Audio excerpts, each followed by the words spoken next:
Badake bae milan fardas fe'ate gafani jansi argu nana barakate tikka budati madus bangkang koniratu oso kabde argite lape kotsi datu mata devin kange sitini makara nankane sinadame atutime adara olgan fatuna bulchi dinka duga jalala nafari me nafbani lapenge nafmala karoye kallo kanko nafje chago ekda karoye kallo malo kesa kanko beka karoye jimali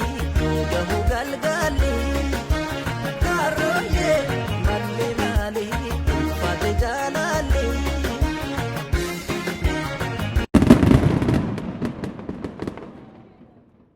Hai kam jirtu kabajamtoota fi daawwattoota chaanaalii Firfirsaa Miidiyaa. Chaanaaliin kun chaanaalii keessanii jalqabarratti subscribe godhaa isiniin jechuudhaan yoo eegallu guyyaarraa kana waa'ee sirba artist Leencoo Guddinaatiif wal qabate waan tokko tokko wajjin dubbanna waan siifamatu muraasa kan wajjin taatan kabajaan isin gaafanna. Egaa artist Leencoo Guddinaa nama jabaa fi dandeettii addaa qabudha. Artistii jabaa fi walaloo barreessuu fi akkasuma yeedaloodhaan sagaleen isaa immoo adda ta'uudhaan immoo jaalatamummaa hedduu horatee jira jechuudha.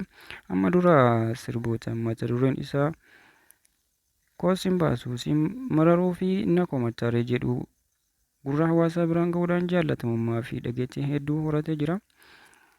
Dhiyeenya kana immoo albama mata dureen isaa hibboo jedhu qabadhee dhufaan jira jechuudhaan miidiyaa hawaasaatiin erga ibsee bubbulee jira jechuudha.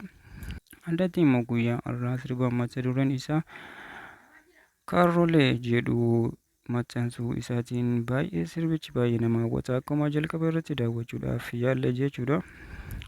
Egaa sirbi mata dureen yookiin albamni hibboo sirboota gaggaarii babbareedoo fi hawwatoo ta'an kutaalee Oromiyaa godinaalee garaa garaa irratti hundaa'uudhaan kan hojjetamedha. Akkasumallee baasii guddaan kan itti dhangala'ee hojjetame yoo ta'u, kanaaf immoo jajjabinaa fi gargaarsa keessan deeggarsa keessan akkasumallee yaada gaggaarii kennuudhaan akka bira dhaabbattanuu isin gaafata isin barbaada jechuudha.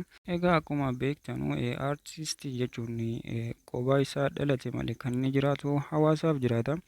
Ilma hawaasaati. Ilma hawaasaa ta'anii hawaasa bakka bu'anii jiraachuun immoo baay'ee akka ulfaatu ni beektu isin hundinuu.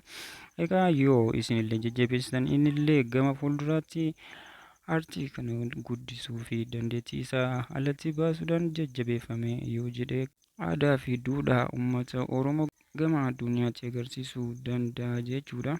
Kanaafuu deemtanii jajjabeessuu isa qofa otoo hin taane artistoota keenyallee bubbuleeyyii fi qaqqaalii hedduu danuu qabna waan ta'eef jajjabeeffamuu fi humna ta'uu fi barbaachisaadha jechuu jaallanna.